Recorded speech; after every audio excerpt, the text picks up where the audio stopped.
Finally दोस्तों the Accountant 2 हमारे नज़दीकी सिनेमाघरों में हमें देखने को मिलने वाली है।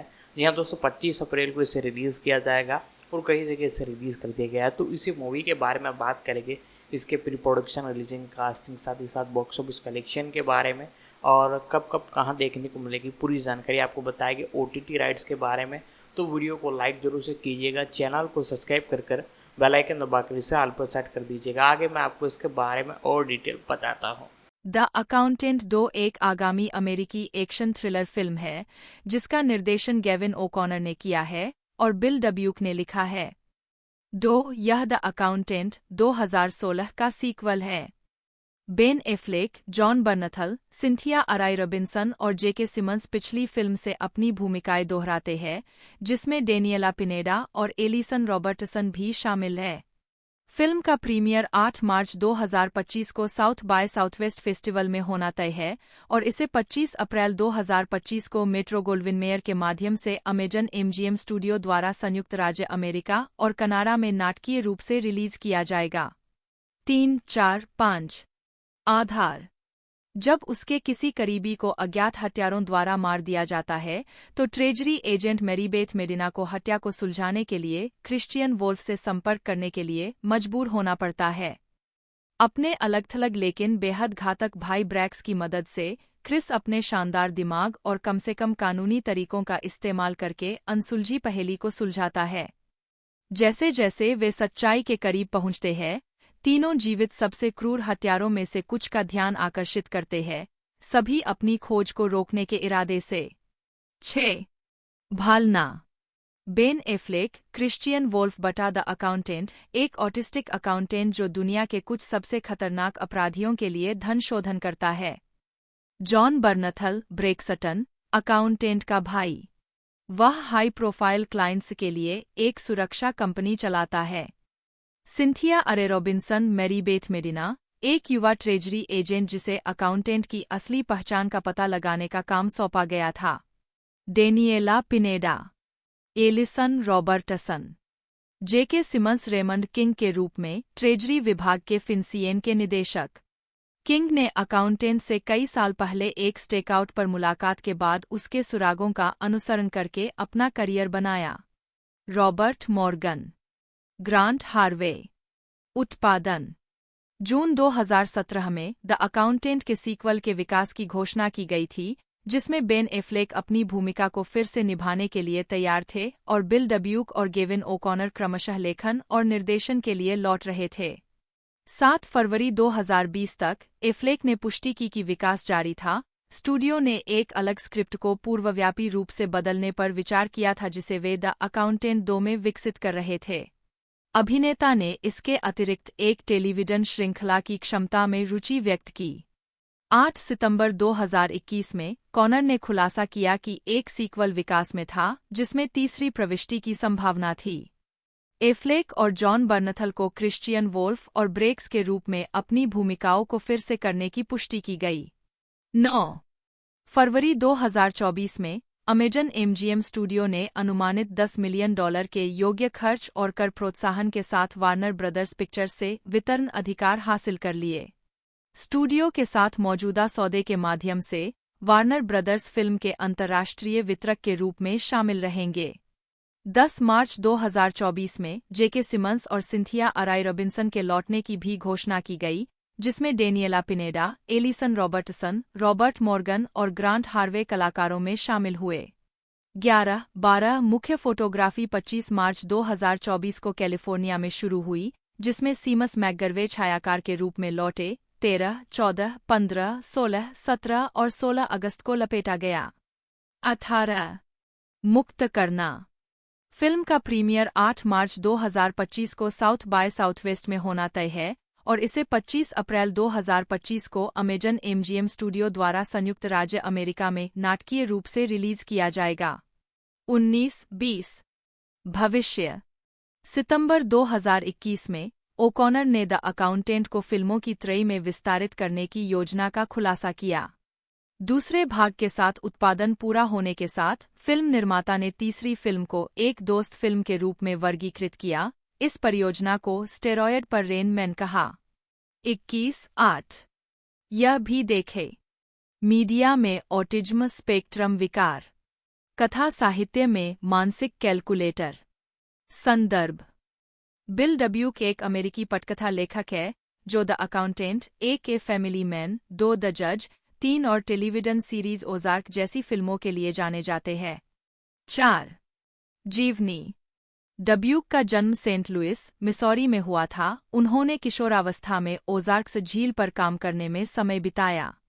4. 5. वह अभी भी अपनी पत्नी और 3 बच्चों के साथ सेंट लुइस में रहते हैं। 5. जिनके साथ वह अभी भी अक्सर ओजार्क्स झील पर जाते हैं। 5. 2008 में एक पटकथा लेखक के रूप में शुरुआत करने से पहले डब्यूक ने एक भर्ती हेडहंटर के रूप में काम किया। 5. उन्हें निर्माता मार्क विलियम्स ने द अकाउंटेंट के लिए एक मोटे विचार के साथ संपर्क किया था, जिसे डब्यूक ने हॉलीवुड में सर्वश्रेष्ठ अप्रकाशित पटकथाओं की 2011 की ब्लैक लिस्ट में नामित एक स्क्रिप्ट में विकसित किया। 6. जिसमें उच्च कार्यशील ऑटिज्म से ग्रस्त नायक बेन एफ्लेक द्वारा अभिनीत को विकसित करने के लिए शोध करना शामिल था। एक फिल्म को विकार के चित्रण के लिए ऑटिज्म स्पीक्स द्वारा श्रेय दिया गया था। उनकी पहली पटकथा का निर्माण 2012 में हुआ था, द जज, जिसके कारण डब्यूक को वैरायटी के 10 देखने योग्य पटकथा लेखकों में से एक के रूप में पहचाना गया। 7 और 20 उल्लेखों के साथ 2012 की ब्लैक लिस्ट में नामित किया गया। 8-9 2015 में डब्यूक ने द रियल मैकॉय नामक एक एक्शन एडवेंचर को यूनिवर्सल पिक्चर्स को सफलतापूर्वक पेश किया, जिसमें क्रिस प्रैट ने अभिनय किया। 10 जनवरी 2018 तक फिल्म अभी भी निर्माण में है। 11. बेहतर स्रोत की आवश्यकता। मार्क विलियम्स के साथ एक और सहयोग, ए फैमिली मैन, 2016 में जारी किया गया था। 12. द हेडहंटर्स कॉलिंग के कामकाजी शीर्षक के साथ स्क्रिप्ट भर्ती में डब्यूक के पिछले काम पर आधारित थी। 13. ओजार्क्स रिसोर्ट में डब्यूक के किशोर अनुभवों। 5 ने उन्हें निर्माता मार्क विलियम्स, 14 और पुरुष लीड जेसन बेटमैन, 10 के साथ ओजार्क श्रृंखला विकसित करने पर फिर से काम करने के लिए प्रेरित किया। 15. अप्रैल 2019 में डब्यूक ने द $6 मिलियन मैन के फिल्म रूपांतरण के लिए पटकथा लेखक के रूप में डेमियन ज़िफ्रोन की जगह ली। 16. फिल्मोग्राफी। वर्ष शीर्षक नोट्स संदर्भ। 2014 जज पटकथा 3। 2016 एक पारिवारिक व्यक्ति लेखक एवं कार्यकारी निर्माता 2। लेखापाल द्वारा लिखित 1। 2017 से 2022 ओजार्क के द्वारा बनाई गई। कार्यकारी निर्माता। कहानी 2 एपिसोड। Teleplay 2 episode. मनोनीत। सर्वश्रेष्ठ नई श्रृंखला के लिए राइटर्स गिल्ड ऑफ अमेरिका पुरस्कार। उत्कृष्ट ड्रामा सीरीज के लिए प्राइमटा। गेविन ओकॉनर, जन्म 24 दिसंबर 1963, एक अमेरिकी फिल्म निर्देशक, पटकथा लेखक, निर्माता, नाटककार और अभिनेता है। उन्हें मिरेकल 2004, वॉरियर 2011, द अकाउंटेंट 2016 और द वे बैक 2020 जैसी फिल्मों के निर्देशन के लिए जाना जाता है। जीवन और कैरियर। गेविन ओकॉनर का लालन पालन हंटिंगटन, न्यूयॉर्क, लॉन्ग आइलैंड में हुआ था। 2. उन्होंने टेड डेम के निर्देशन में बनी पहली लघु फिल्म द बेट लिखी और उसका निर्माण किया। 3 साल बाद उन्होंने कंफर्टेबली नंब के साथ अपनी खुद की फीचर फिल्म सहलेखन और निर्देशन की शुरुआत की, जो एक कनेक्टिकट प्रीपी से न्यूयॉर्क शहर के अभियोजक बने व्यक्ति के सामने आने वाली नैतिक दुविधाओं के बारे में थी। फिल्म को कांस फिल्म फेस्टिवल और बोस्टन फिल्म फेस्टिवल दोनों में दिखाया गया था। ओकॉनर ने फिर मंच की ओर रुख किया। 1997 में ऑफ ब्रॉडवे नाटक रंबलिंग्स ऑफ ए रोमांस रेनेसा में निर्माण, लेखन और अभिनय किया। उद्धरण वाचित। उसी समय ओकॉनर ने तत्कालीन पत्नी एंजेला शेल्टन की अपनी सीरियल विवाह करने वाली मां के साथ सड़क पर बिताए बचपन की यादों पर आधारित एक पटकथा पर काम शुरू किया। 4. 1997 में चार्ली रोज के टॉक शो में टोनी पुरस्कार विजेता ब्रिटिश अभिनेत्री जेनेट मैकटियर की उपस्थिति से प्रभावित होकर उन्होंने उन्हें टम्बलवीड्स, जिसमें उन्होंने सहअभिनय किया, में कास्ट करने का दृढ़ निश्चय किया। समर्थक न मिलने के बाद उन्हें और शेल्टन को फिल्म का वित्तपोषण स्वयं करना पड़ा। 5. फिल्म ने सनडांस फिल्म फेस्टिवल में फिल्म मेकर्स ट्रॉफी जीती। मैकटियर के प्रदर्शन ने उन्हें सर्वश्रेष्ठ अभिनेत्री के रूप में गोल्डन ग्लोब और उसी श्रेणी में अकादमी पुरस्कार और स्क्रीन एक्टर्स गिल्ड नामांकन दिलाया, और किम्बर्ली जे ब्राउन, जिन्हें उनकी किशोर बेटी के रूप में कास्ट किया गया, ने सर्वश्रेष्ठ डेब्यू प्रदर्शन के लिए इंडिपेंडेंट स्पिरिट पुरस्कार जीता। उद्धरण वांछित 2004 में कई छोटी, स्वतंत्र परियोजनाओं के कार्यकारी निर्माता के रूप में काम करने के बाद, ओकॉनर ने 1980 के शीतकालीन ओलंपिक में सोवियत संघ पर अमेरिकी आइस हॉकी टीम की जीत की सच्ची कहानी पर आधारित फिल्म मिरेकल का निर्देशन किया। उन्होंने मार्क केर HBO documentary film the smashing machine का भी निर्माण किया। उद्धरण की आवश्यकता। ओकॉनर ने एमआईएमआई फिल्म वॉरियर को फिल्माया, जिसके लिए उन्होंने पटकथा लिखी और निर्देशन किया। फिल्म को लायंस गेट एंटरटेनमेंट के माध्यम से 2011 में रिलीज किया गया। उद्धरण आवश्यक। 2013 में ओकॉनर उपन्यास द हसलर को एक स्टेज प्ले में रूपांतरित करने पर काम कर रहे थे। 6 अप्रैल 2013 में उन्होंने जेन गॉट ए गन का निर्देशन करने के लिए हस्ताक्षर किए। 7 उन्होंने एफएक्स सीरीज द अमेरिकन्स के पायलट एपिसोड का कार्यकारी निर्माण और निर्देशन किया। उन्होंने नेटफ्लिक्स सीरीज 7 सेकंड्स के पायलट एपिसोड का निर्देशन और निर्माण किया।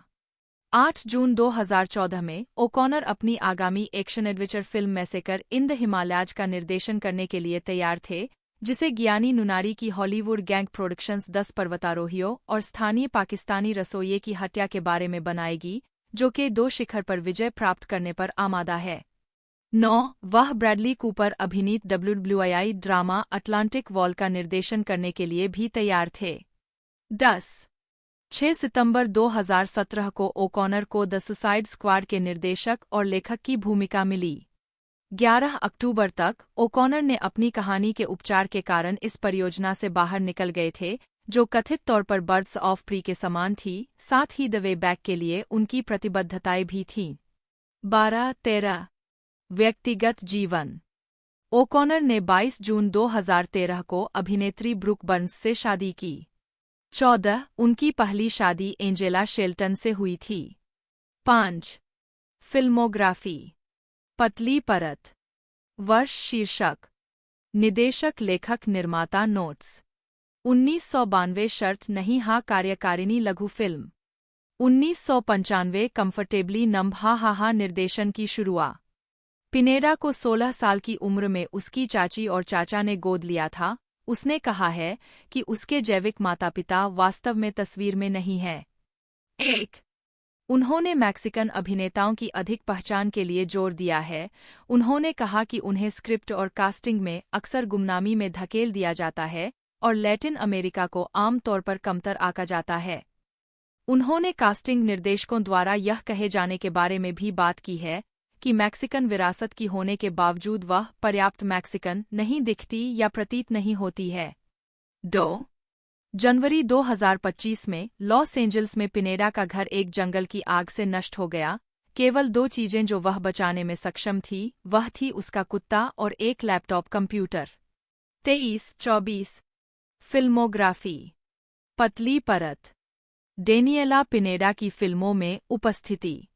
वर्ष शीर्षक भूमिका नोट्स। 2011 नववधू वेनेसा। 2012 फिट्जगेराल्ड परिवार क्रिसमस एबी। 2015 अन्य लोगों के साथ सोना Danica. 2017 Shri Roosevelt Jane Morales. पहले दौरान बाद में sex shop worker. 2018 Jurassic World Fallen Kingdom Gia Rodriguez 25। 2019 Mercy Black Marina Hayes. 2022 Jurassic World Dominion Gia Rodriguez. 2023 विमान बोनी। 2025 अकाउंटेंट 2 डाक उत्पादन। टेलीविजन। डेनियला पिनेरा की टेलीविजन प्रस्तुतियाँ। वर्ष शीर्षक भूमिका नोट्स। 2010 एक निश्चित आयु के पुरुष किट एपिसोड, पुराने बॉस जैसा ही। 2010 से 2011 CH ओरिजिनल्स अनेक भूमिकाएं वेब सीरीज 3 एपिसोड। 2012 मातृभूमि अधिकारी जूलिया डियाड एपिसोड 2 हेड्स। आधी रात का सूरज Daria Werneheim NBC pilot. 2013 the Vampire Diaries Sophie Deveraux episode the Originals के लिए बैकडोर पायलट। 2013 से 2014 मूलभूत सोफी डेवेरॉक्स मुख्य भूमिका 9 episode. 2015 American Odyssey Ruby Sims मुख्य भूमिका 13 एपिसोड। 2016 से 2019 चक्कर वेनेसा रांडेल मुख्य भूमिका 22 एपिसोड। 2019 क्या हो अगर कैसिडी बैरेट मुख्य कलाकार 8 एपिसोड। 2020 ड्रीम कॉर्प एलएलसी रोगी 31 2 episode. George Lucas talk show खुद एपिसोड 1 नया मुकाबला तंत्र। 2021 काउबॉय बीबॉप फे वैलेंटाइन मुख्य भूमिका। 2022 वॉकिंग डेड की कहानियां इडालिया एपिसोड ला डोना। डेनियला पिनेडा जन्म 20 फरवरी 1987 एक अमेरिकी अभिनेत्री है। उन्होंने कई फिल्मों और टीवी सीरीज में प्रमुख भूमिकाएं निभाई है, जिनमें द ओरिजिनल्स, नेटफ्लिक्स की लाइव एक्शन काउबॉय बीबॉप और जुरासिक पार्क फ्रेंचाइजी की 2 फिल्में शामिल हैं। उन्होंने 2011 में अपनी पहली मूवी भूमिका के साथ ऑनलाइन कॉमेडी और फैशन वीडियो के माध्यम से अपना करियर शुरू किया। बाद में वह द ओरिजिनल्स के बैकडोर पायलट और शो के पहले सीजन के कई एपिसोड में दिखाई दीं। एक प्रमुख स्टूडियो द्वारा निर्मित फिल्म में उनकी पहली भूमिका 2018 में जुरासिक वर्ल्ड फॉलन किंगडम के साथ थी। एक मैक्सिकन अमेरिकी के रूप में उन्होंने मैक्सिकन अभिनेताओं के सामने आने वाली कठिनाइयों के बारे में बात की है। प्रारंभिक जीवन। डेनियला पिनेडा का जन्म 20 फरवरी 1987 को कैलिफोर्निया के ओकलैंड में एरिक क्लेन और पेट्रिसिया पिनेडा की बेटी के रूप में हुआ था। डेनियला के 2 भाई-बहन हैं, एनेलिस और इलियट। वह तीसरी पीढ़ी की मैक्सिकन अमेरिकी है। 2 उन्होंने मिल्स कॉलेज से समाजशास्त्र और रेडियो पत्रकारिता की डिग्री हासिल की। 3-4 उन्होंने काव में फेलोशिप हासिल की, जहां उन्होंने जिन विषयों पर चर्चा की उनमें बे एरिया में नस्लवाद और गरीबी शामिल थी। 1 आजीविका। 2016 में पिनेडा की पहली अभिनय भूमिका 2010 में man of a certain age के एपिसोड में थी।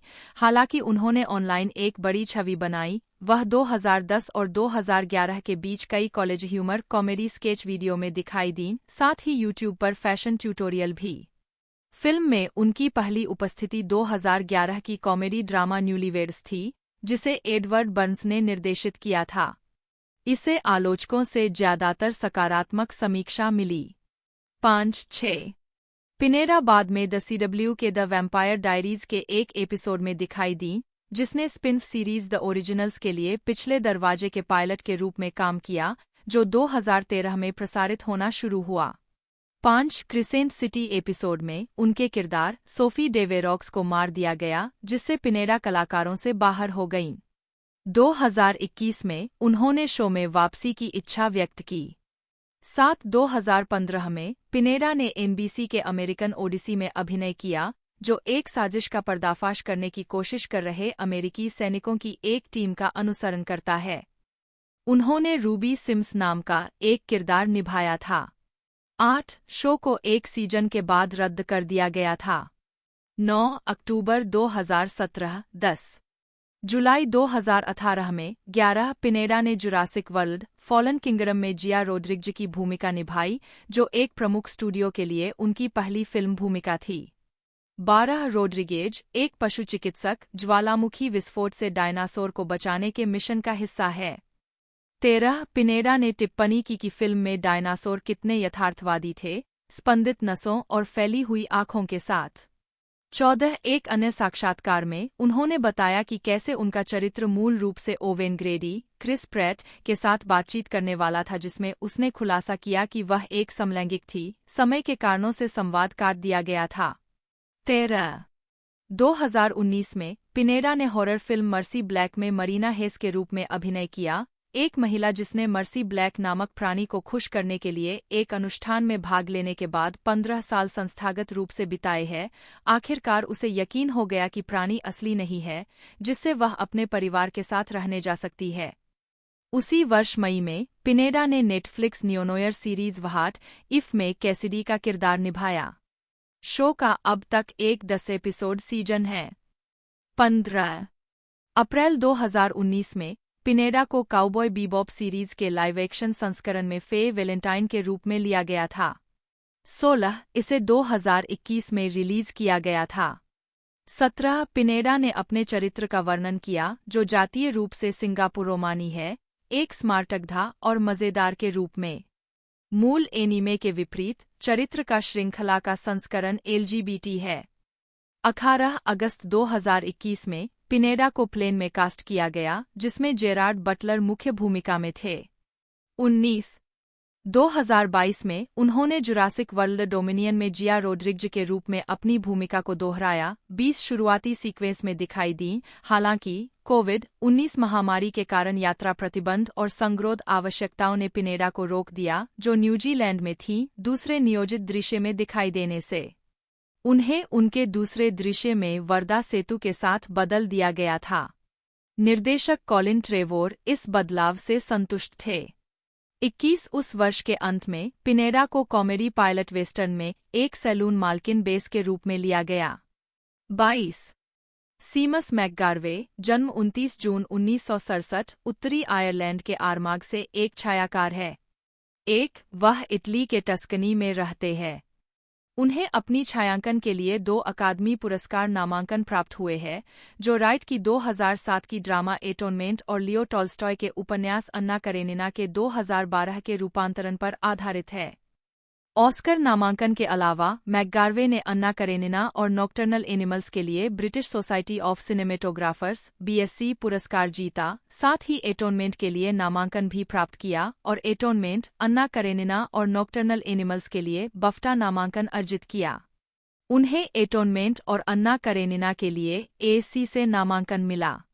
एटोनमेंट ने उन्हें British independent film award, Chicago film critics association और ऑनलाइन फिल्म क्रिटिक्स सोसाइटी के लिए नामांकन दिलाया और उन्हें फीनिक्स फिल्म क्रिटिक्स सोसाइटी से शीर्ष सम्मान मिला। मैकगार्वे ने एटोनमेंट, अन्ना करेनिना और स्टीफन डाल्ड्री की द ओवर्स के लिए 3 इवनिंग स्टैंडर्ड ब्रिटिश फिल्म पुरस्कार जीते हैं और एटोनमेंट, अन्ना करेनिना, सहारा और we need to talk about Kevin, nocturnal animals और द ग्रेटेस्ट शोमैन के लिए 6 आयरिश फिल्म और टेलीविजन पुरस्कार जीते हैं। 2004 में उन्हें सिनेमेटोग्राफी की कला में योगदान के लिए Jack Cardiff, Freddie Francis, Roger Deakins और रिडले स्कॉट के साथ रॉयल फोटोग्राफिक सोसाइटी के प्रतिष्ठित लुमियर मेडल से सम्मानित किया गया था। प्रारंभिक जीवन। मैकगार्वे का जन्म उत्तरी आयरलैंड के आरमाग में हुआ था। 2-3 लंदन में वेस्टमिंस्टर विश्वविद्यालय में फिल्म स्कूल में भाग लेने से पहले उन्होंने एक स्थिर फोटोग्राफर के रूप में अपना करियर शुरू किया। उद्धरण आवश्यक। आजीविका। 1988 में स्नातक होने के बाद उन्होंने लघु फिल्मों और वृत्तचित्रों की शूटिंग शुरू की, जिसमें विंसेंट ओकॉनेल द्वारा निर्देशित स्किन शामिल थी, जिसे royal television society cinematography award के लिए नामांकित किया गया था, और सैम टेलरवुड द्वारा निर्देशित अटलांटिक। बाद की परियोजना 1997 में बनाई गई एक प्रयोगात्मक 3 स्क्रीन प्रोजेक्टेड फिल्म थी, जिसने टेलरवुड को 1998 के टर्नर पुरस्कार के लिए नामांकन दिलाया और मैकगार्वे और निर्देशक के बीच एक सतत सहयोग का नेतृत्व किया। फोटोग्राफी के निर्देशक के रूप में उनके 4 दर्जन क्रेडिट में जॉस वेहडन की superhero film the Avengers, Lynne Ramsay की We need to talk about Kevin, Oliver Stone की World Trade Center, Gary Winick की चार्लोट्स वेब, जॉन हेम्बर्ग की अलोंग केम्पोली, स्टीफन फ्रियर्स की हाई फिडेलिटी, माइक निकोल्स की विट, Michael एप्टेड की enigma, Michael विंटरबॉटम की butterfly किस, और अभिनेता के निर्देशन में पहली बार काम करने वाली 2 परियोजनाएं शामिल हैं, टिम रोथ की द वॉर जोन और एलन रिकमैन की द विंटर गेस्ट। उन्होंने एंथनी मिंगेला द्वारा निर्देशित TV series the number 1 ladies detective agency के पायलट पर सिनेमेटोग्राफर के रूप में काम किया। उन्होंने निर्देशक राइट के साथ उनकी 2009 की ड्रामा द सोलोइस्ट और फिल्म निर्माता सैम टेलरवुड, अब सैम टेलर जॉनसन, के साथ उनकी प्रशंसित 2008 की ड्रामा नो हेयर बॉय, उनकी 2011 की लघु film James bond supports international women's day और 2006 की कामुक ड्रामा डिस्ट्रिक्टेड के डेथ वैली खंड के लिए फिर से काम किया। गॉडजिला पर अपने काम के बाद उन्होंने टेलर जॉनसन के साथ उनकी बड़ी स्क्रीन रूपांतरण और हॉलीवुड निर्देशन की पहली फिल्म बेस्ट सेलिंग उपन्यास 50 शेड्स ऑफ ग्रे पर काम किया। उन्होंने पेन, द अकाउंटेंट और इसके आने वाले sequel the Accountant 2, Nocturnal Animals, Life, the greatest Showman, Greta और Bad Times at the El Royale और द नेवर्स की तस्वीरें खींची है। उनके वृत्तचित्रकार्यों में शामिल है Lost Angels, Skid Row is My Home, Joe Wright की द सोलोइस्ट पर उनके काम के बाद बनी थी और उन्हीं स्थानों पर फिल्माई गई थी, Harry Dean Stanton, Partly Fiction, Rolling Stones, Tip of the Tongue और the Name of This Film Is Dog में 95 फीचर और टेलीफिल्म्स पर अपने काम के अलावा मैकगार्वे ने विभिन्न कलाकारों के लिए 100 से अधिक संगीत वीडियो का निर्देशन और फोटोग्राफी की है, जिनमें Coldplay, Paul McCartney, dusty Springfield, the rolling stones, U2 और रॉबी विलियम्स शामिल है। 2015 में उन्हें डंडी विश्वविद्यालय से मानद डॉक्टर ऑफ लॉज और यूनिवर्सिटी ऑफ उल्स्टर से मानद डॉक्टर ऑफ फाइन आर्ट्स से सम्मानित किया गया। वह एडिनबर्ग कॉलेज ऑफ आर्ट के मानद फेलो है। उन्हें डेविड ए एलिस की पुस्तक इन कन्वर्सेशन विद सिनेमेटोग्राफर्स और बेलिंगर, अलेक्जेंडर, न्यू सिनेमेटोग्राफर्स, 2004, ISBN 978-185669334 में चित्रित किया गया है। मैकगर्वे को स्पाइडरमैन, नो वे होम पर छायाकार के रूप में काम करना था, लेकिन कोविड-19 के संक्रमण के बाद उन्हें बाहर कर दिया गया और उनकी जगह मौरो फियोरे को ले लिया गया। 4. फिल्मोग्राफी। लघु फिल्म। वर्ष, शीर्षक, निदेशक। 1990 मुझे तुमसे प्यार है, Sarah Miles. 1992 Damsel Jang. 1994 Take Out, Jamie Threaves. त्वचा टाइट, जॉन फोर्ट। एक तरह से घर वापसी, डूडी एपल्टन। रंगीन, Barry White. 1995 Hello Hello Hello, David Thewlis. त्वचा, विंसेंट ओकोनेल। 1997 जादुई क्षणों, Saul Metzstein. 1998 Flying Saucer, Rock n Roll, Enda Hughes. अंत, जो राइट। 2008 आपको अधिक प्यार करता हूँ, Sam Taylor Johnson. 2011 James Bond ने अंतर्राष्ट्रीय महिला दिवस का समर्थन किया। 2016 किट्टी क्लो सेविग्नी। रॉड्रिगो जुनक्वेरा री सेंटोरो, पुर्तगाली उच्चारण, ODIU KJEJSSTU, जन्म 22 अगस्त 1975, एक ब्राजीलियाई अभिनेता, आवाज अभिनेता और मॉडल है। वह कई पुरस्कारों के विजेता है, जिनमें ग्रांडे ओटेलो, APCA पुरस्कार, गुआरानी पुरस्कार, 2 प्रीमियोस क्वालिडेड ब्रासिल और साथ ही कान महोत्सव में ट्रॉफी चोपार शामिल है। इसके अलावा उन्हें स्क्रीन एक्टर्स गिल्ड अवार्ड्स, एक ट्रोफ्यू इम्प्रेंसा और एक फीनिक्स अवार्ड के लिए नामांकन प्राप्त हुआ है। वह ब्राजील में स्थानीय टेलीनोवेल्स में अपनी उपस्थिति के लिए और अंतर्राष्ट्रीय स्तर पर फिल्म 300, 2006, अन्य फिल्मों में brainstorm, 2001, कारांडिरू, 2003, love actually, 2003, Che, 2008, I love you Phillip Morris, 2009 और रियो, 2011 शामिल है। वह टेलीविजन सीरीज लॉस्ट में पाउलो के किरदार को निभाते हुए और HBO के वेस्टवर्ल्ड, 2016 से 2020 में हेक्टर एस्कटन के रूप में भी नजर आए। जीवनी। रोड्रिगो सेंटोरो का जन्म पेट्रोपोलिस में हुआ था, जो फ्रांसिस्को सेंटोरो के बेटे थे, जो एक इतालवी इंजीनियर थे और मूल रूप से कैलाब्रिया के कोसेंजा प्रांत के पाओला में थे। 2, 3, 4, 5, 6। आजीविका। 2013 सैन डिएगो कॉमिक कॉन में सेंटोरो, 300, राइज ऑफ एन एम्पायर का प्रचार करते हुए। 1993 में पियूसीरियो में पत्रकारिता का अध्ययन करते समय सेंटोरो ने रेडे ग्लोबो के अभिनेता कार्यशाला में प्रवेश किया। उन्होंने ग्लोबो के कई टेलीनोवेल्स में भूमिकाएं निभाईं, जैसे ओल्हो नो ओल्हो 1993, पेट्रिया मिन्हा 1994, एक्सप्लोर कोराकाओ 1995, ओ अमोर एस्टा नोअर 1997, सुवे वेनेनो 1999 और मुल्हेरेस अपेक्सोंडास 2003, साथ ही लघु श्रृंखला हिल्डा फुराकाओ 1998, एक पुजारी की भूमिका में। सेंटोरो ने ब्राजीलियाई डब संस्करणों में स्टुअर्ट लिटिल और इसके सीक्वल स्टुअर्ट लिटिल 2 में मुख्य किरदार को भी आवाज दी। फिल्म निर्माण में उनकी पहली प्रमुख भूमिका 2001 में ब्राजीलियाई निर्देशक लाइस बोरांस्की की बिचो डे सेटे कैबेकास, ब्रेनस्टॉर्म में आई। फिल्म के अंत तक उन्हें दर्शकों से खड़े होकर तालियां मिलीं। 7-8 उन्होंने महोत्सव की सर्वश्रेष्ठ अभिनेता की ट्रॉफी भी जीती। बिचो के बाद एक अभिनेता के रूप में उनकी प्रतिष्ठा जम गई थी और उन्हें एब्रिल डेस्पेडाकाडो बिहाइंड द सन में पुरुष प्रधान भूमिका के लिए लिया गया, जो 2002 के गोल्डन ग्लोब अवार्ड्स में सर्वश्रेष्ठ विदेशी फिल्म के लिए नामांकितों में से एक थी। 2003 की हेक्टर बेबेंको की फिल्म कैरंडिरू में उन्होंने एक ट्रांसजेंडर कैदी लेडी डी की भूमिका निभाई। कनाडाई निर्देशक रॉबर्ट एलन एकरमैन ने बिचो डे सेटे कैबेकास में उनके प्रदर्शन से मंत्रमुग्ध होने के बाद अपने TV production the Roman spring of Mrs Stone के लिए सेंटोरो को साइन किया। चूंकि सेंटोरो का उत्तरी अमेरिका में कोई एजेंट नहीं था, एकरमैन ने सेंटोरो के पिता से संपर्क किया। उन्होंने हेलेन मिरेन और एनी बेनक्रॉफ्ट जैसे अभिनेताओं के साथ रोम में 2 महीने फिल्मांकन किया। मिसेज स्टोन की शूटिंग खत्म करने के तुरंत बाद उन्हें कोलंबिया पिक्चर्स से blockbuster Charlie's Angels full throttle में एक हिस्से के लिए प्रस्ताव मिला।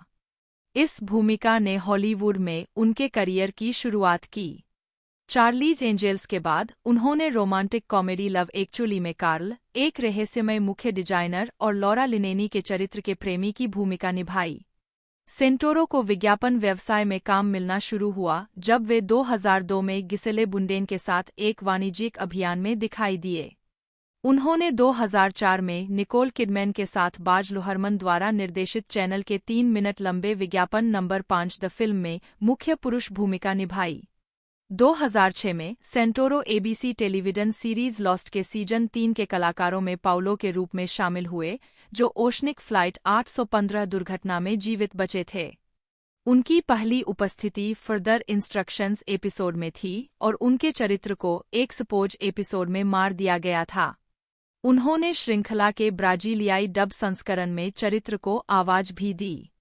फ्रैंक मिलर की इसी नाम की कॉमिक पर आधारित जैक स्नाइडर की फिल्म 300, 2006 में सेंटोरो को फारसी सम्राट जेरेक्सेस की भूमिका के लिए चुना गया था।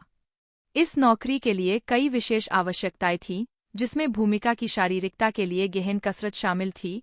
सेंटोरो ने पहले एक ब्राजीलियाई मिनी सीरीज में अभिनय करने के लिए 24 पाउंड 11 किलोग्राम वजन कम किया था। 6-2 सेंटोरो को 7 फुट के भगवान राजा के रूप में चित्रित करने के लिए व्यापक सीजीआई कार्य, 4.5 घंटे का मेकअप लगाने की प्रक्रिया और सेंटोरो के शरीर के बालों को पहले वैक्सिंग करके और फिर जब वैक्सिंग बहुत दर्दनाक साबित हुई तो शेविंग करके पूरा हटाना।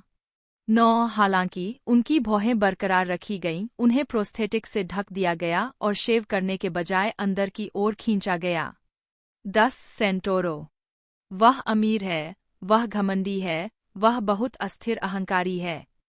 वह बस दुनिया को जीतना चाहता है। उसकी महत्वाकांक्षा असीमित है। वह महिमा चाहता है, वह जीत चाहता है, वह अनंत प्रसिद्धि चाहता है। हालांकि इन सभी चाहतों के नीचे वह अंततः कमजोर और बहुत असुरक्षित है। 9 2012 की फिल्म हेलेनो में फुटबॉलर हेलेनो डी फ्रीटास की भूमिका निभाने के बाद 11 सेंटोरो ने will Smith drama film focus 2015 में गैरिगा की भूमिका निभाने से पहले 2013 की फिल्म द लास्ट स्टैंड में अर्नोल्ड श्वार्ज़नेगर के साथ सहअभिनय किया। सेंटोरो ने 2016 की ऐतिहासिक एक्शन फिल्म बेन-हूर में जीसस की भूमिका निभाई और इस भूमिका के लिए उन्हें पोप फ्रांसिस से व्यक्तिगत आशीर्वाद मिला। 12 उसी वर्ष अक्टूबर में यह पुष्टि की गई कि अभिनेता बेनेडिटो रूए बारबोसा द्वारा लिखित वेल्हो चिको में 12 साल बाद सोप ओपेरा में वापसी करेंगे, जिसमें वे कैरोल कास्त्रो के साथ पहले चरण में नायक अफरानियों की भूमिका निभाएंगे। नोआह निकोलस एमेरिच, जन्म 27 फरवरी 1965, एक अमेरिकी अभिनेता और निर्देशक है, जिन्हें beautiful girls 1996, the Truman show 1998, frequency 2000, miracle 2004, little children 2006 और सुपर 8 2011 जैसी फिल्मों में उनकी भूमिकाओं के लिए जाना जाता है। 2013 से 2018 तक उन्होंने एफएक्स सीरीज द अमेरिकन्स में एफबीआई एजेंट स्टेन बीमन की भूमिका निभाई, जिसके लिए उन्होंने 2019 में ड्रामा सीरीज में सर्वश्रेष्ठ सहायक अभिनेता के लिए क्रिटिक्स चॉइस टेलीविजन अवार्ड जीता। प्रारंभिक जीवन। एमेरिच का जन्म न्यूयॉर्क शहर में हुआ था। उनकी मां कॉन्स्टेंस एक कॉन्सर्ट पियानो वादक है। उनके पिता आंद्रे एमेरिच 1924 से 2007 एक गैलरी के मालिक और कला डीलर थे। जर्मनी के फ्रैंकफर्ट में जन्मे, आंद्रे अपने परिवार के साथ नाजी जर्मनी से पहले एम्स्टर्डम, नीदरलैंड्स और फिर 1940 में न्यूयॉर्क चले गए। 1, 2, 3 उनकी चाची एनी फ्रैंक की सहपाठी थीं। 4 एमेरिच का परिवार यहूदी है, जो उनके पिता की ओर से जर्मनी और फ्रांस से और उनकी माँ की ओर से हंगरी और रोमानिया से है। 1, 5, 6 उनके 2 बड़े भाई हैं, टोबी एमेरिच 2018 से 2022 तक वार्नर ब्रदर्स पिक्चर्स ग्रुप के पूर्व अध्यक्ष और एडम एमेरिच। एमेरिच ने डाल्टन स्कूल में पढ़ाई की और युवावस्था में तुरही बजाना सीखा। 1 उन्होंने निजी तौर पर रॉन स्टेटसटन के अधीन अभिनय की मीसनर तकनीक का अध्ययन किया, जो एक अभिनेता निर्देशक है जो वर्तमान में न्यूयॉर्क शहर के नेबरहुड प्लेहाउस में अभिनय स्टाफ के एक वरिष्ठ सदस्य है। एमेरिच ने 1987 में येल विश्वविद्यालय से इतिहास में स्नातक की डिग्री प्राप्त की। उन्होंने येल स्पिजविंग्स में गाया, जो एक अकैपेला गायन समूह था 8 जिसमें अभिनेता जोशुआ मालिना भी शामिल थे।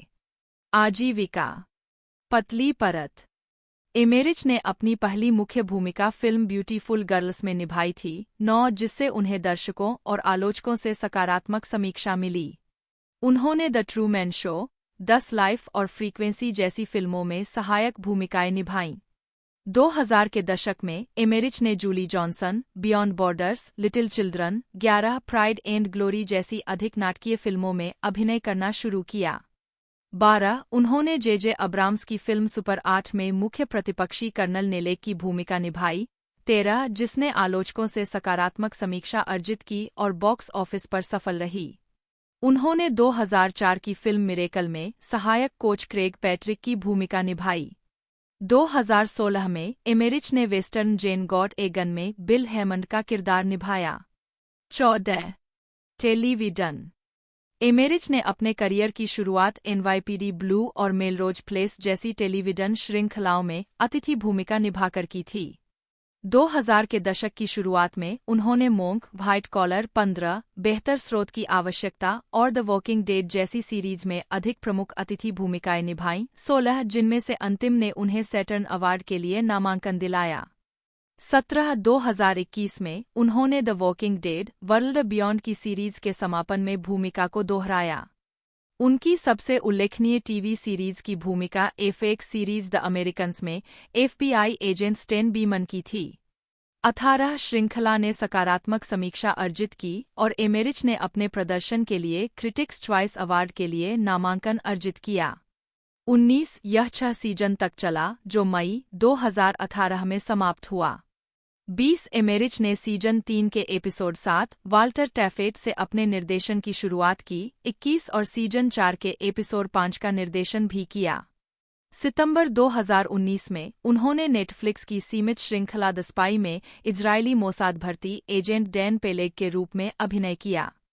23 अक्टूबर 2019 को यह घोषणा की गई कि उन्हें Netflix comedy series space force में किक ग्रेबस्टन के रूप में लिया गया है। 23-24 व्यक्तिगत जीवन। एमेरिच ने 1998 से 2003 तक अभिनेत्री मेलिसा फिट्जगेराल्ड से शादी की थी। उद्धरण आवश्यक 26 अप्रैल 2014 को उन्होंने अभिनेत्री और निर्माता मैरी रीजेंसी बोयज से शादी की, जो प्रमुख वकीलों डेविड और मैरी बोयज की बेटी है। 25, 26, 27 न्यूयॉर्क के ग्रैमर्सी पार्क होटल में। 28 वह ग्रीनविच विलेज, न्यूयॉर्क शहर में रहते हैं। उद्धरण आवश्यक।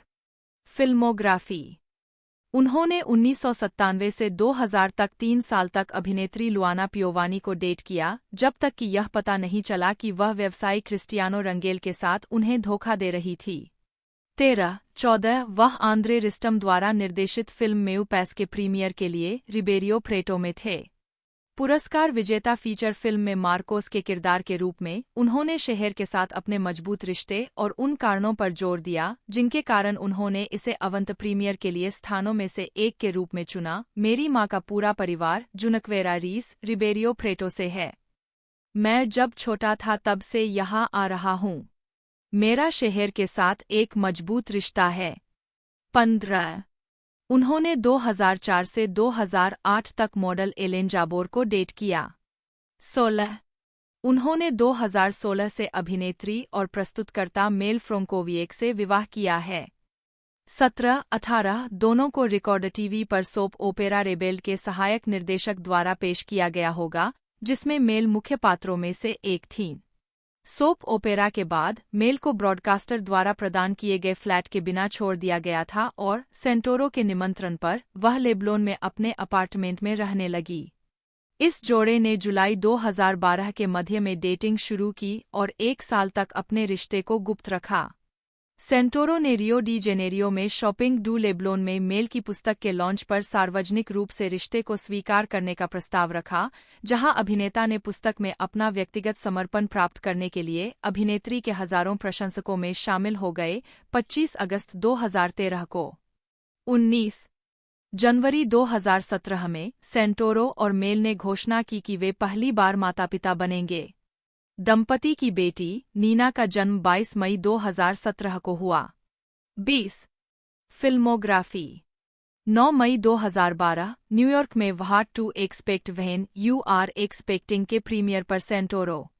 पतली परत वर्ष पतली परत भूमिका नोट्स 1996 एस्कुरो के बाद 21 रॉबर्टो 1998 कोमो सेर सोल्टेरो वह स्वयं 1999 ओ ट्रैपल हो ये लूज अडुल सिपाही स्टुआर्ट लिटल आवाज ब्राजीलियन पुर्तगाली dub 2001 Bicho de Sete Cabeças Wilson सुजानेटो 22 अप्रैल डेस्पेडाडो टोनहो 2002 स्टुआर्ट लिटल आवाज ब्राजीलियन पुर्तगाली डब 2003 मिसेज स्टोन का रोमन स्प्रिंग नवयुवक कारण दिरू Lady Di Charlie's Angels Full Throttle Randy Emmers वास्तव में प्यार कार्ल 2004 इतिहास का एक दान लुइज क्लाउडियो 2006 300 जेरेक्सेसाई 23-24 रॉबर्ट बॉयर होलब्रुक 1 जन्म 1 सितंबर 1981 2-3 एक अमेरिकी अभिनेता है। उन्होंने नेटफ्लिक्स सीरीज नार्कोस 2015 से 2016 में डीए एजेंट स्टीव मर्फी और द सैंडमैन 2022 में कोरिंथियन के रूप में अभिनय किया है। साथ ही हिस्ट्री मिनिस्ट्रीज हैटफील्ड्स एंड मैककॉयज में केप हैटफील्ड के रूप में भी काम किया है। उन्होंने द स्केलेटन ट्विंस 2014 में बिली ए वॉक अमंग द टॉम्बस्टोन्स 2014 में पीटर क्रिस्टो लोगान 2017 में डोनाल्ड पियर्स द प्रीडेटर 2018 में क्विन मैकेना ओजी 2019 में Pinkins In the Shadow of the Moon 2019 में थॉमस लॉकहार्ट वेंजेंस 2022 में Ty Shaw Indiana Jones and the dial of Destiny 2023 में Kleber और justified city प्राइमवल 2023 में Clement मैंसेल की भूमिका निभाई। प्रारंभिक जीवन होलब्रुक का जन्म प्रेस्टन्सबर्ग, केंटकी में एलेन और डॉन होलब्रुक के बेटे के रूप में हुआ था। 4 होलब्रुक की एक बहन भी है, डेलोरा होलब्रुक, जो उनसे 3 साल बड़ी है। उद्धरण आवश्यक आजीविका होलब्रुक की खोज केंटकी में जेनी विली थिएटर के लिए पार्ट टाइम बरही के रूप में काम करते समय हुई थी। 1-5 उन्होंने 2001 में एलीट मॉडल्स के साथ अनुबंध किया। उन्होंने विल्हेल्मिना मॉडल्स जैसी अन्य एजेंसियों के लिए भी काम किया है। 6 Holbrook Dior, Gucci, Jean Paul Gaultier, Versace, Hugo Boss, Bill Blass, Calvin Klein, Moschino, Marc Jacobs और डी स्क्वायरर जैसे डिजाइनरों और लेबल के लिए एक मॉडल रहे हैं। 7 उद्धरण आवश्यक होलब्रुक और model Omahyra Mota photographer Ellen von Unwerth Paris gallery प्रदर्शनी ओमाहिरा एंड बॉयड और 2005 में एग्जीबिशन इंटरनेशनल ISBN 2914171201 की इसी शीर्षक वाली पुस्तक के विषय थे। 8-9 उन्होंने modelmax.com वेबसाइट के माध्यम से कविताओं की एक छोटी श्रृंखला जारी की, जिसमें जेमी स्ट्रैचन के चित्र भी शामिल थे। 10 होलब्रुक ने विलियम एस्पर स्टूडियो के 2 साल के मीसनर एक्टिंग प्रोग्राम और शेन एन यून्स के 2 साल के वॉइस एंड स्पीच प्रोग्राम के साथ अभिनय का अध्ययन किया और उन्हें न्यूयॉर्क विश्वविद्यालय से 16 मिमी फिल्म में ACPS प्रमाण पत्र प्राप्त हुआ। 11 उन्होंने एक्टिंग कोच टेरी नाइकरबॉकर के साथ भी काम किया है। 12 उनके पिछले अभिनय कार्यों में मॉडल टिया एकहार्ट के साथ परमानेंट मी के लिए एलिसन संगीत वीडियो में एक भूमिका शामिल है। 13 होलब्रुक एक फोटोग्राफर है जिन्होंने डेविड आर्मस्ट्रांग के लिए काम किया है। वह एक मूर्तिकार भी है और उन्होंने 19 अप्रैल से 17 मई 2008 तक न्यूयॉर्क के चेल्सी में रेयर गैलरी में अपने पहले आर्ट शो इस्कैरियट में अपना काम प्रदर्शित किया। 2014 में होलब्रुक डेविड फिंचर की मनोवैज्ञानिक थ्रिलर गॉन गर्ल में जेफ के रूप में दिखाई दिए। 15 होलब्रुक ने नेटफ्लिक्स सीरीज नार्कोस में डीईए एजेंट स्टीव मर्फी का किरदार निभाया। 2017 में होलब्रुक ने द वुल्वरिन की अगली कड़ी लोगान में प्रतिपक्षी डोनाल्ड पियर्स की भूमिका निभाई। 16-17-2019 में होलब्रुक ने Netflix thriller film in the Shadow of the moon में थॉमस लॉकहार्ट के रूप में अभिनय किया। 18 जनवरी 2021 में होलब्रुक को द सैंडमैन के नेटफ्लिक्स रूपांतरण में कोरिंथियन के रूप में लिया गया। 19 मई 2021 में होलब्रुक को Indiana Jones and the dial of destiny में कास्ट किया गया। 20 उन्होंने क्लेबर की भूमिका निभाई जो एक नाजी ऑपरेटिव और मैरस मिकेलसेन के डॉ. जुर्गेन वोलर का दाहिना हाथ था। होलब्रुक ने कहा कि उन्होंने डायल ऑफ डेस्टिनी को फिल्माने के दौरान हैरिसन फोर्ड से कई अभिनय सबक सीखे, जिसमें यह भी शामिल है कि कैसे उन्होंने मुझे निश्चित रूप से सिखाया कि आप तब तक दूर नहीं जाते जब तक आप अपने अंतर्मन में यह नहीं जानते कि आपने इसे प्राप्त कर लिया है और कोई गलत नोट नहीं है। 21 डायल ऑफ डेस्टिनी भी होलब्रुक का लोगान के निर्देशक जेम्स मैंगोल्ड के साथ दूसरा सहयोग था। होलब्रुक ने फिल्म के निष्कर्ष का बचाव करते हुए कहा कि जब मैंने समापन देखा तो मुझे आश्चर्य हुआ कि इसने मुझे गले से पकड़ लिया। मैं थोड़ा भावुक था। व्यक्तिगत जीवन। होलब्रुक ने अभिनेत्री एलिजाबेथ ओल्सन को डेट किया है। मार्च 2014 में उनकी सगाई हुई, लेकिन जनवरी 2015 में ओल्सन ने उसी दिन अपनी सगाई तोड़ दी जिस दिन होलब्रुक के दोस्त की मृत्यु हो गई थी। होलब्रुक ने कहा कि अलगाव तलाक जैसा महसूस हुआ। 23-24 उन्होंने 2018 में डेनिश कलाकार तातियाना पाजकोविक से शादी की। 15 जनवरी 2018 को पाजकोविक ने एक बेटे को जन्म दिया। नवंबर 2024 में इस जोड़े का दूसरा बच्चा हुआ। पाजकोविक ने एक बेटी को जन्म दिया। 25, 26, 27 फिल्मोग्राफी। चाबी उन कार्यों को दर्शाता है जो अभी तक जारी नहीं हुए हैं।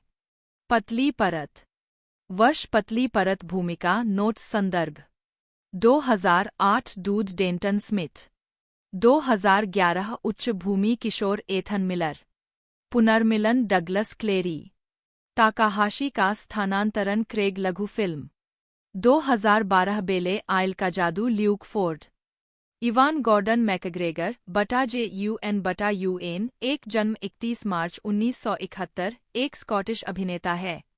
उनके पुरस्कारों में गोल्डन ग्लोब अवार्ड और प्राइम टाइम एमी अवार्ड शामिल है। 2013 में उन्हें नाटक और चैरिटी के लिए उनकी सेवाओं के लिए order of the British Empire OBE का अधिकारी नियुक्त किया गया था। Guildhall school of music and drama में ड्रामा की पढ़ाई करते समय मैकग्रेगर ने British series lipstick on your collar 1993 में एक प्रमुख भूमिका के साथ अपना करियर शुरू किया। 3 उन्होंने ट्रेनस्पॉटिंग 1996 में ड्रग एडिक्ट मार्क रेंटन की भूमिका और स्टार वार्स प्रीक्वल ट्रायोलॉजी 1999 से 2005 में ओबी-वान केनोबी की भूमिका के लिए अंतर्राष्ट्रीय स्तर पर पहचान हासिल की। उनका करियर म्यूजिकल मॉलिन रूज 2001, action film Black Hawk down 2001, फंतासी फिल्म बिग फिश 2003 और थ्रिलर एंजल्स एंड डेमंस 2009 में अभिनीत भूमिकाओं के साथ आगे बढ़ा। उन्होंने thriller the ghost writer 2010। McGregor ने अपने निर्देशन की शुरुआत क्राइम फिल्म अमेरिकन पेस्टोरल 2016 से की, जिसमें उन्होंने अभिनय भी किया। एंथोलॉजी सीरीज फार्गो 2017 के तीसरे सीजन में भाइयों रे और एमिट स्टूसी के रूप में उनकी दोहरी भूमिका के लिए उन्होंने सर्वश्रेष्ठ अभिनेता मिनी सीरीज या टेलीविजन फिल्म का गोल्डन ग्लोब अवार्ड जीता। उन्होंने ब्यूटी एंड द बीस्ट 2017 में लुमियर को आवाज दी और क्रिस्टोफर रॉबिन 2018, डॉक्टर स्लिप 2019 में डैन टॉरेंस और बर्ड्स ऑफ प्री 2020 में ब्लैक मास्क में शीर्षक भूमिका निभाई। उन्होंने 2022 की मिनी सीरीज ओबी-वान केनोबी में केनोबी के रूप में अपनी भूमिका को दोहराया। मैकग्रेगर ने गाइज एंड डॉल्स 2005 से 2007 और ओथेलो 2007 से 2008 के थिएटर प्रोडक्शन में भी काम किया है। वे चैरिटी के काम में शामिल रहे हैं और 2004 से यूनिसेफ यूके के राजदूत के रूप में काम कर रहे हैं। प्रारंभिक जीवन। मैकग्रेगर का जन्म 31 मार्च 1971 को पर्थ, स्कॉटलैंड में हुआ था और उनका पालन-पोषण पास के क्रिफ में हुआ था। 5, 6, 7, 8 उनकी मां कैरोल डायने नी लॉसन क्रिफ हाई स्कूल में एक सेवानिवृत्त शिक्षिका है और बाद में डंडी में किंग्स पार्क स्कूल में उप-प्रधानाध्यापक थीं। 9, 10 उनके पिता James Charles Stewart gym McGregor Cliff में स्वतंत्र मॉरिसन अकादमी में एक सेवानिवृत्त शारीरिक शिक्षा शिक्षक और करियर मास्टर है। 11, 12, 13 उनका एक बड़ा भाई कॉलिन जन्म 1969 रॉयल एयर फोर्स में एक पूर्व टॉर्नेडो GR-4 पायलट है। 14 उनके चाचा अभिनेता डेनिस लॉसन है। 3, 15 और उनकी शादी से चाची अभिनेत्री शीला गिश थी जो उन्हें गिश की अभिनेत्री बेटियों के कुर्रम और लू गिश का सौतेला चचेरा भाई बनाती है। 16 अपनी शिक्षा के लिए मैकग्रेगर ने मॉरिसन की अकादमी में दाखिला लिया। 16 साल की उम्र में स्कूल छोड़ने के बाद उन्होंने पर्थ थिएटर में एक स्टेज हैंड के रूप में काम किया और किर्ककल्ली कॉलेज ऑफ टेक्नोलॉजी में ड्रामा में एक फाउंडेशन कोर्स का अध्ययन किया। 17, 18 जब वे 18 साल के थे तब Guildhall school of music and drama में नाटक का अध्ययन करने के लिए लंदन चले गए। 3 आजीविका। मुख्य लेख इवान मैकग्रेगर फिल्मोग्राफी। फिल्म और television. Star Wars Episode I the Phantom Menace 1999 से मैकग्रेगर की पोशाक डेट्रॉइट इंस्टीट्यूट ऑफ आर्ट्स में प्रदर्शित।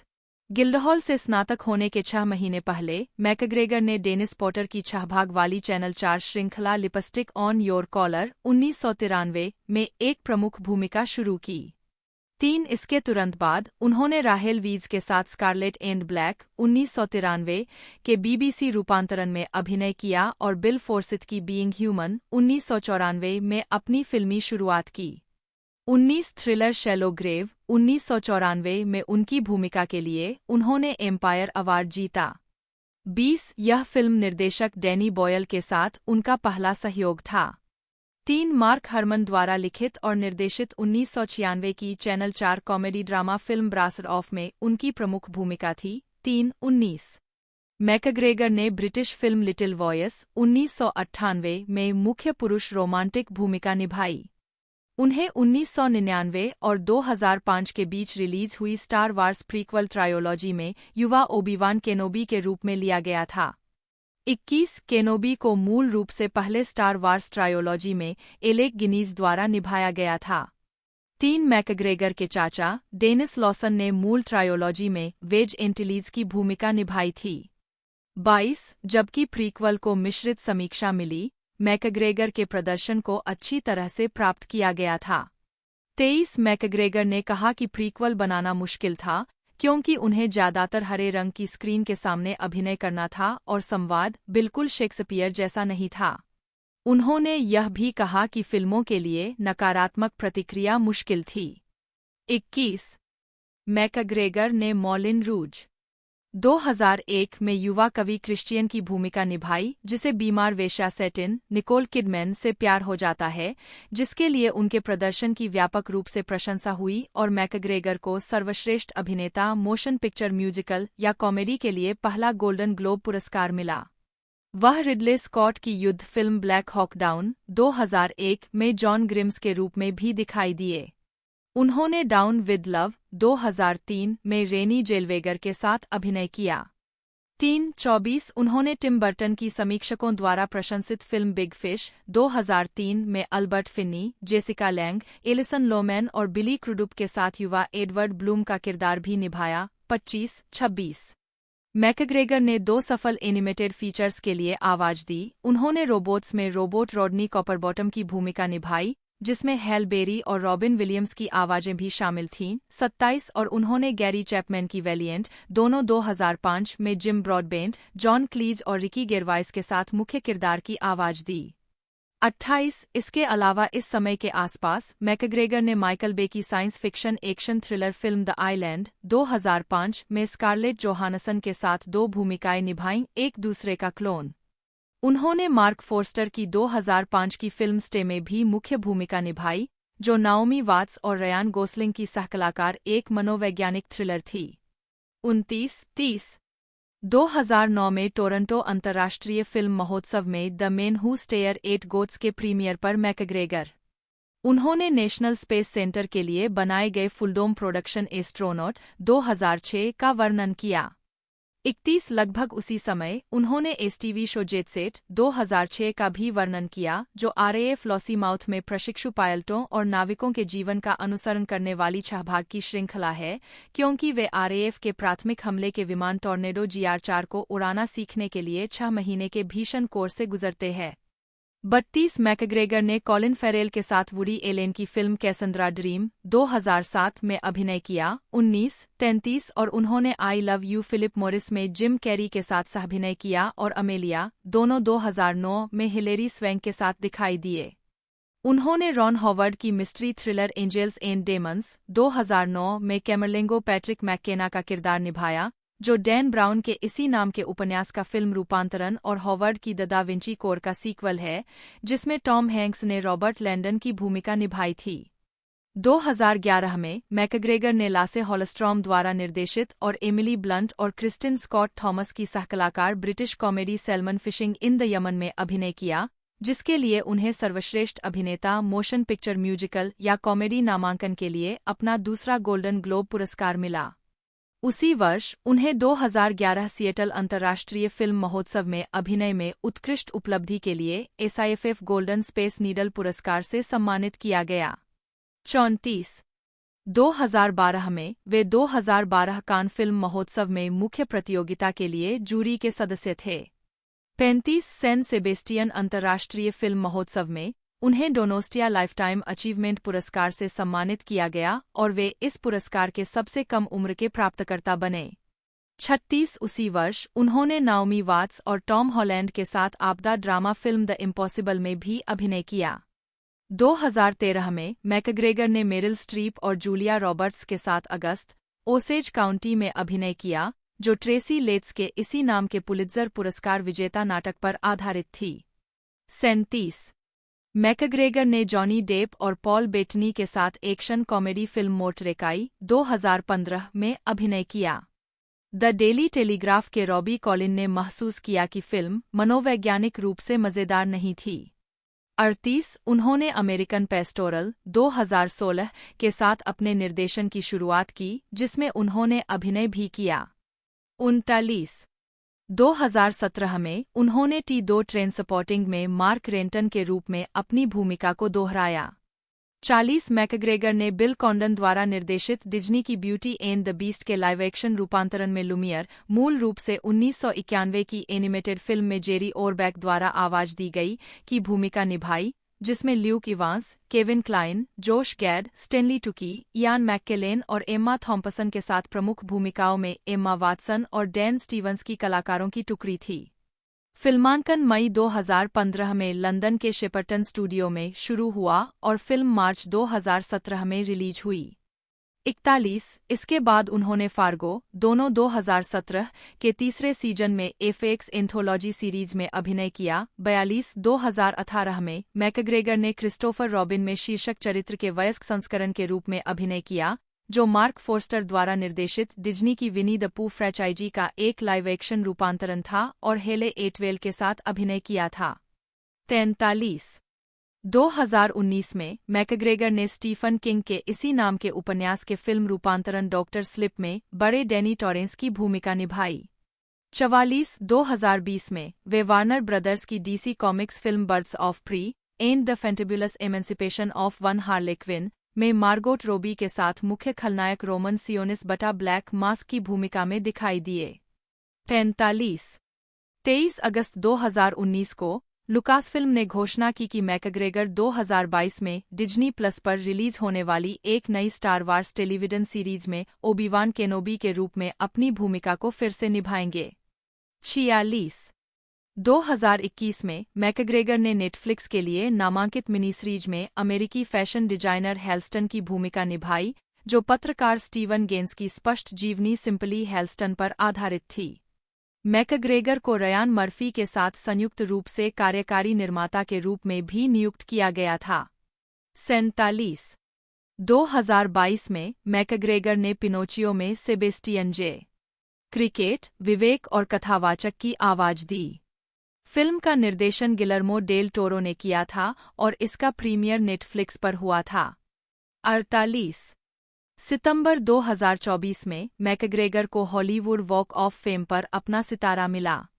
49 नवंबर 1998 से मार्च 1999 तक मैकग्रेगर ने डेविड हॉलीवेल के Little Malcolm and His Struggles Against the Eunuchs के पुनरुद्धार में मैल्कम स्क्राडाइक के रूप में अभिनय किया, जिसका निर्देशन उनके चाचा डेनिस लॉसन ने किया था। लंदन के वेस्ट एंड में कॉमेडी थिएटर में स्थानांतरित होने से पहले प्रोडक्शन का मंचन सबसे पहले हैम्पस्टेड थिएटर में किया गया था। 50 नवंबर 2001 में मैकग्रेगर ने the play heart I wrote में एक कैमियो भूमिका निभाई। 51 जून 2005 से अप्रैल 2007 तक मैकग्रेगर ने लंदन के पिकाडिली थिएटर में स्थानांतरित होने के बाद गाइज एंड डॉल्स के डॉनमार वेयरहाउस पुनरुद्धार में जेन क्रैकोव्स्की, डगलस हॉज और जेना रसेल के साथ अभिनय किया। 52 उन्होंने स्काई मास्टरसन की प्रमुख भूमिका निभाई। मैकग्रेगर को 2005 में उनके प्रदर्शन के लिए सर्वश्रेष्ठ अभिनेता के लिए lastminute.com पुरस्कार मिला। 53 और उन्हें 2007 में एक संगीत में सर्वश्रेष्ठ अभिनेता के लिए लॉरेंस ओलिवियर पुरस्कार के लिए नामांकित किया गया था। 54 दिसंबर 2007 से फरवरी 2008 तक मैकग्रेगर ने डॉनमार वेयरहाउस में ओथेलो में इयागो के रूप में अभिनय किया। साथ ही चिवेटेल इजियोफोर ने ओथेलो और केली रेली ने डेस्डेमोना के रूप में अभिनय किया। 55 उन्होंने मई 2008 में BBC रेडियो 3 पर भूमिका को दोहराया। 55 मैकग्रेगर ने 2014 में अमेरिकन एयरलाइंस थिएटर में टॉम स्टॉपर्ड की द रियल थिंग के प्रोडक्शन में ब्रॉडवे पर अपनी शुरुआत की। उन्हें हेनरी की भूमिका में लिया गया और उन्होंने मैगी गिलेनहॉल और सिंथिया निक्सन के साथ अभिनय किया। 57 मोटरसाइकिल चलाना। मुख्य लेख long way round, long way down और लॉन्ग वे अप। युवावस्था से ही मोटरसाइकिल चलाने वाले मैकग्रेगर ने 2004 में अपने सबसे अच्छे दोस्त चार्ली बोरमन के साथ कैमरामैन क्लाउडियो वॉन प्लांटा और एक सहायक दल के साथ एक अंतर्राष्ट्रीय मोटरसाइकिल यात्रा की। अप्रैल के मध्य से जुलाई के अंत तक उन्होंने BMW R1150 GS मोटरसाइकिलों पर मध्य यूरोप, यूक्रेन, कजाकिस्तान, मंगोलिया, रूस, कनाडा और संयुक्त राज्य अमेरिका से होते हुए लंदन से न्यूयॉर्क की यात्रा की। कुल मिलाकर 22,345 मील 35,960 किलोमीटर की दूरी तय की। 58 इस यात्रा में मार्ग के साथ कई यूनिसेफ कार्यक्रमों का दौरा शामिल था और एक टेलीविजन श्रृंखला और एक सर्वश्रेष्ठ बिक्री वाली पुस्तक का आधार बना, दोनों को लॉन्ग वे राउंड कहा जाता है। 59 मैकग्रेगर और बोरमन 2007 में स्कॉटलैंड के जॉन ओ ग्रॉथ से दक्षिण अफ्रीका के केप टाउन तक एक और अंतर्राष्ट्रीय मोटरसाइकिल यात्रा के लिए इस टीम के साथ फिर से जुड़ गए। 59 यह यात्रा मई से अगस्त तक चली और लॉन्ग वे डाउन नामक एक और किताब और टीवी श्रृंखला तैयार की गई। 59 मैकग्रेगर 2012 में BBC की 2 भाग वाली डॉक्यूमेंट्री में दिखाई दिए थे जिसका शीर्षक था Ivan McGregor cold chain mission, जिसमें वे भारत, नेपाल और कांगो गणराज्य के दूरदराज के इलाकों में बच्चों को टीके देने के लिए मोटरसाइकिल, नाव, विमान और पैदल यात्रा करते हैं। यह यात्रा यूनिसेफ के राजदूत के रूप में उनके काम का हिस्सा थी।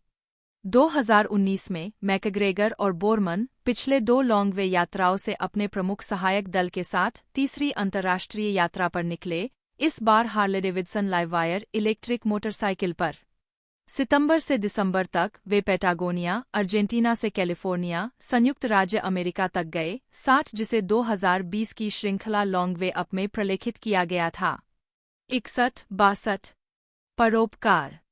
मैकग्रेगर 2004 से यूनिसेफ UK और जियो अभियान सहित चैरिटी कार्यों में शामिल है। 2004 में लॉन्ग वे राउंड यात्रा के दौरान मैकग्रेगर और उनके यात्रा साथियों ने यूक्रेन, कजाकिस्तान और मंगोलिया में यूनिसेफ के कुछ काम देखे। 59 और 2007 में लॉन्ग वे डाउन यात्रा के दौरान उन्होंने और चार्ली बोरमन ने अफ्रीका में यूनिसेफ के लिए कुछ काम किया। मैकग्रेगर ने 2009 और 2010 में जियो अभियान के लिए वार्षिक हॉलीवुड गाला की मेजबानी की।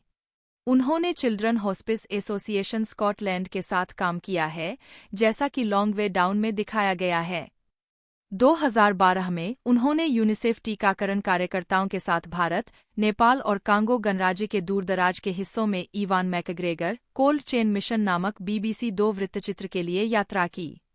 जून 2015 में मैकग्रेगर ने यूनिसेफ की सहायता के लिए बच्चों की परी कथाओं के ऐप गिविंग टेल्स के लिए हंस क्रिश्चियन एंडरसन की द लिटिल मैच गर्ल परी, साथ में Sir Roger Moore, Stephen Fry, Dame Joan Collins, Joanna Lumley और सर माइकल केन जैसी अन्य प्रमुख हस्तियां भी थीं। 64 व्यक्तिगत जीवन 2022 में मैकग्रेगर अपना समय लॉस एंजल्स, कैलिफोर्निया 65 और सेंट जॉन्सवुड, लंदन के बीच बांटते हैं। 66 वह English football team Manchester city के भी प्रशंसक है। 67 2007 में पार्किंसन के एक एपिसोड में मैकग्रेगर ने कहा कि वह पिछले 7 सालों से शराब नहीं पी रहे हैं। उन्होंने 2008 में आयरिश इंडिपेंडेंट के साथ एक साक्षात्कार में भी इसका उल्लेख किया, जिसमें उन्होंने कहा कि वह अक्सर 1990 के दशक के अंत में नशे में धुत होकर सेट पर आते थे और उन्होंने आगे और नीचे गिरने से बचने के लिए पूरी तरह से शराब पीना बंद करने का फैसला किया। 2008 में मैकग्रेगर ने अपनी दाहिनी आंख के नीचे से कैंसरग्रस्त तिल को हटवाया था। 69 सितंबर 2020 में डॉक्यूमेंट्री लॉन्ग वे अप के लिए चिली की यात्रा करने के बाद उन्होंने खुलासा किया कि उनके परदादाओं में से एक, जॉन जुआन चार्ल्स मैकिंडो, का जन्म चिली में स्कॉटिश माता-पिता के यहाँ हुआ था, जबकि उनके पिता 19वीं सदी के अंत में रेलवे के निर्माण में अमेरिकी इंजीनियरों के साथ काम करते थे। बाद में जॉन ग्लासगो चले गए और शराब आयातक और राजनयिक के रूप में काम किया। 71 मैकग्रेगर 2016 के बाद एक प्राकृतिक अमेरिकी नागरिक बन गए ताकि वे 2020 के अमेरिकी राष्ट्रपति चुनाव में मतदान कर सके। 72 लॉन्ग वे अप पर अपनी यात्रा के दौरान उन्होंने पूरी तरह से अपने अमेरिकी पासपोर्ट पर यात्रा की। 73 वह ऑस्ट्रेलियाई फुटबॉल लीग में फ्रेमेंटल डॉकर्स के प्रशंसक है। 74 परिवार और रिश्ते मैकग्रेगर ने ईव मावराकिस से शादी की, जो एक फ्रांसीसी ग्रीक यहूदी प्रोडक्शन डिजाइनर है, जिनसे उनकी मुलाकात 1995 में कावानाग क्यूसी के सेट पर हुई थी। 75 76 77 78 3 उनकी 4 बेटियां हैं, जिनमें से 2 को उन्होंने गोद लिया है।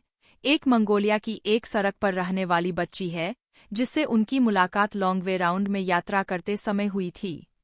5 79 80 81 अपने बच्चों को मावराकिस के यहूदी धर्म में बड़ा करने के साथ मैकग्रेगर ने 2016 में कहा, धर्म में मेरी भागीदारी अब यहूदी धर्म से अधिक है, न कि ईसाई धर्म से, जिसमें मैं बहुत अस्पष्ट रूप से बड़ा हुआ था। 82 मैकग्रेगर के दाहिने हाथ पर मावराकिस और उनकी बेटियों के नाम का एक दिल और खंजर का टैटू है। 24 83 84 मैकग्रेगर अपनी बेटी क्लारा के साथ Christopher robin, the birthday cake और ब्लीडिंग लव में दिखाई दिए हैं।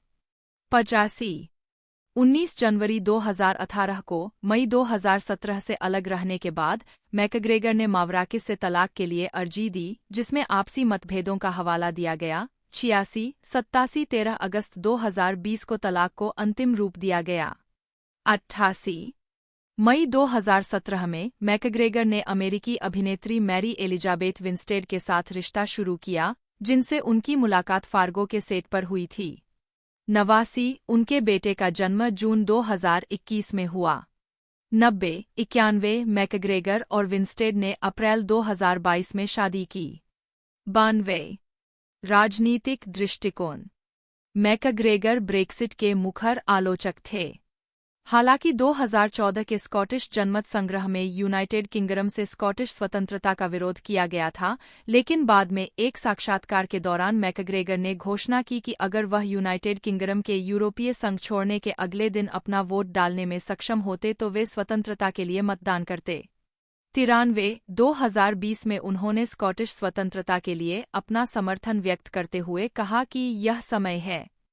94, 95, 96 मैकग्रेगर खुद को नारीवादी मानते हैं।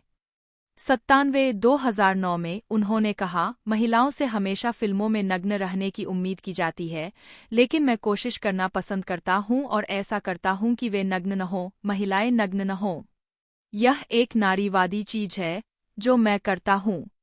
2017 में उन्होंने पियर्स मॉर्गन के शो में आने से इनकार कर दिया जब मॉर्गन ने 2017 महिला मार्च के प्रतिभागियों के बारे में अपमानजनक टिप्पणी की थी। 99 अक्टूबर 2023 में मैकग्रेगर ने इजराइल-हमास युद्ध के दौरान आर्टिस्ट 4 सीजफायर द्वारा लिखे गए एक खुले पत्र पर हस्ताक्षर किए।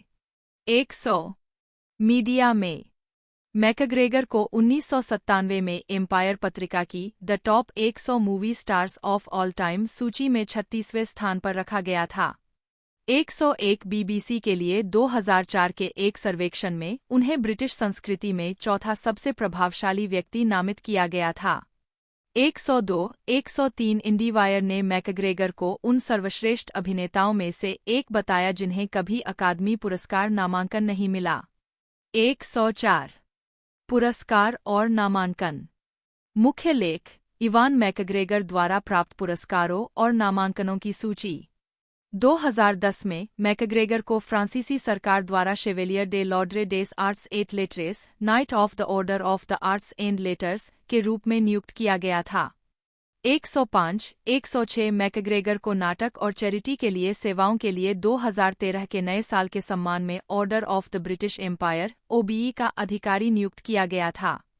160, 108 ग्रंथ सूची। तो दोस्तों ये जो मूवी है 2016 की द अकाउंटेंट का अगला पार्ट एक तरह से हमें देखने को मिला है और 8 मार्च 2025 को SSW में से रिलीज़ कर दिया गया था और 25 अप्रैल 2025 को इसे यूनाइटेड स्टेट और इंडिया में भी रिलीजिंग डेट यही है। तो इस डेट पर हमें देखने को ये मिलने वाली है। बाकी मैंने आपको पूरी जानकारी इस मूवी के बारे में बता दी है। वीडियो आपको अच्छी लगती है तो लाइक करना ना भूलिएगा, चैनल को सब्सक्राइब करना ना भूलिएगा, बेल आइकन दबाकर इसे ऑल पर सेट कर दीजिएगा। आज की इस वीडियो में दोस्तों इतना ही, मिलते हैं अगले वीडियो में।